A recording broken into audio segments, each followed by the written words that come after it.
The drone team that defeated the Russian convoy.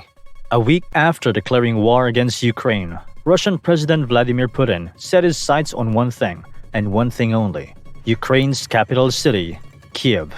He sent a massive Russian force to attack and take control of Kiev, armed with the best weapons Russia has. The soldiers marched alongside tanks, artillery, supply trucks, and more. The Russian convoy was massive, amassing a 40-mile mechanized column that aimed at mounting an overwhelming attack on Kiev from the north. It looked intimidating and unstoppable, but little did they know, a small 30-man Ukrainian particular unit was lurking in the shadows and waiting for their chance to pounce. This is their story. It was March 1, 2022, when the Russians started heading to Kiev. The Russian convoy advanced to Kiev through the day and decided to rest when night came.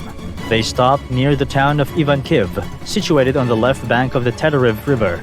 The Russian soldiers started to relax. They removed their helmets, tucked their guns in, and slept by their tanks and supply trucks. Everything was quiet, but that wasn't gonna last. On either side of the road leading south towards Kiev, from the direction of Chernobyl, a small group composed of drone operators and a few Ukrainian soldiers were riding through the forest on their quad bikes, headed to where the Russian convoy was resting. The group may be small, but they were armed to the teeth. They had night vision goggles, sniper rifles, remotely detonated mines, drones equipped with thermal imaging cameras, and small 1.5-kilogram bombs, ready to drop on the enemy's heads. When the group arrived at their destination, they quickly surrounded the Russian convoy from a safe distance. They dug bunkers for them to hide in and immediately deployed their drones over the enemy's heads. The drones had thermal imaging, making it easier for them to confirm the location of the Russians. They aimed at the head of the convoy and quickly dropped the bombs that the drones were carrying.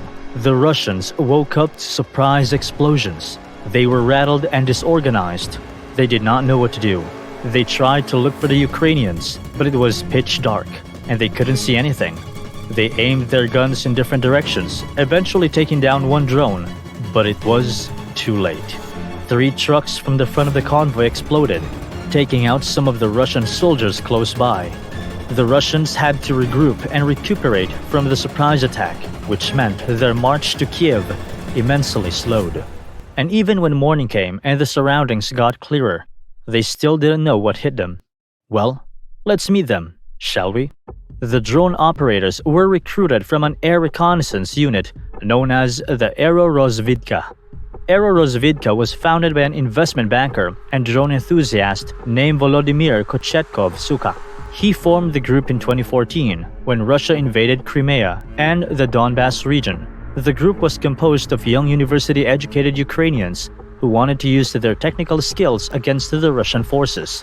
The members were all drone and IT enthusiasts, but none were trained.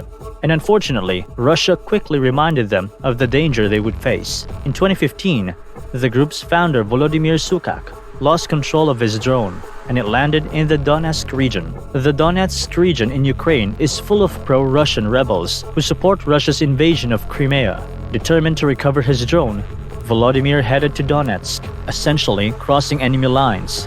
He tried to sneak into the woods, but the rebels eventually saw him.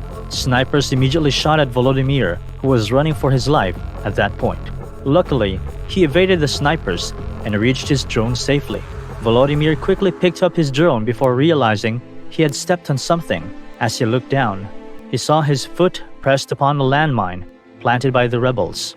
Not long after that, Volodymyr accepted his fate and died with the landmine's explosion. This tragedy only strengthened Aerorozvidka, which over the years has garnered more members from different walks of life, cashiers, bankers, and more. This led to developments within the group. At first, Aerorozvidka used commercial surveillance drones such as DJI, Otto, and French Parrot. But as the group expanded, their team of software designers, engineers, and a few drone enthusiasts was able to develop their own designs. They did not just make drones that could spy on the enemy's movements. They also made ones that could go on the offensive. The group equipped their drones with 1.5-meter height rotor machines that can drop bombs and rocket-propelled anti-tank grenades on enemies upon command. They also created a network of sensors along the front lines that fed into a digital map so that the group could see enemy movements as they happened. This system was called Delta. Aerorozvidka also has a team that creates a map from the drone's team's feed. But now, the group uses the Starlink satellite system supplied to them by Elon Musk. These satellites feed live data directly to Ukrainian artillery units, allowing them to identify Russian targets easier. What started as a non-governmental organization first, Aerorozvidka has now officially become a military unit.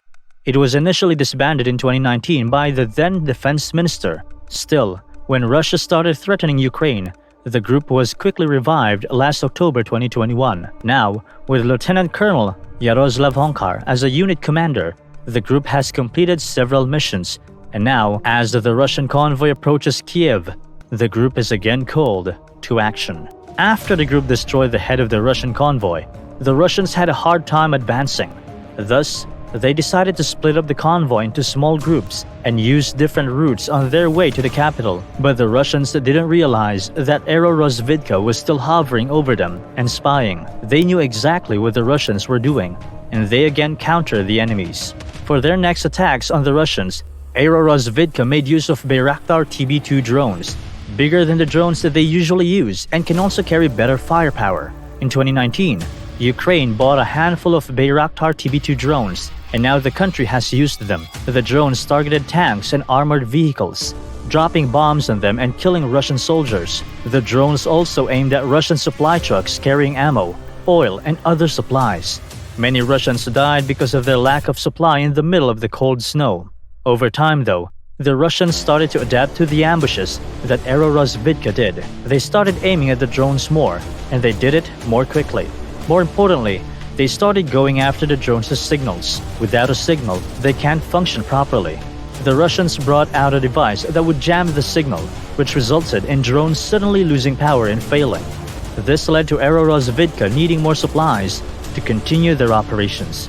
Unfortunately, even though some countries have helped Ukraine, they still have a shortage of supplies, especially because since the war broke out, there have been export controls on modems and thermal imaging cameras from countries like the US and Canada. That's when the group resorted to crowdfunding, where they asked their friends and families and other supporters to help them find parts on eBay and other websites.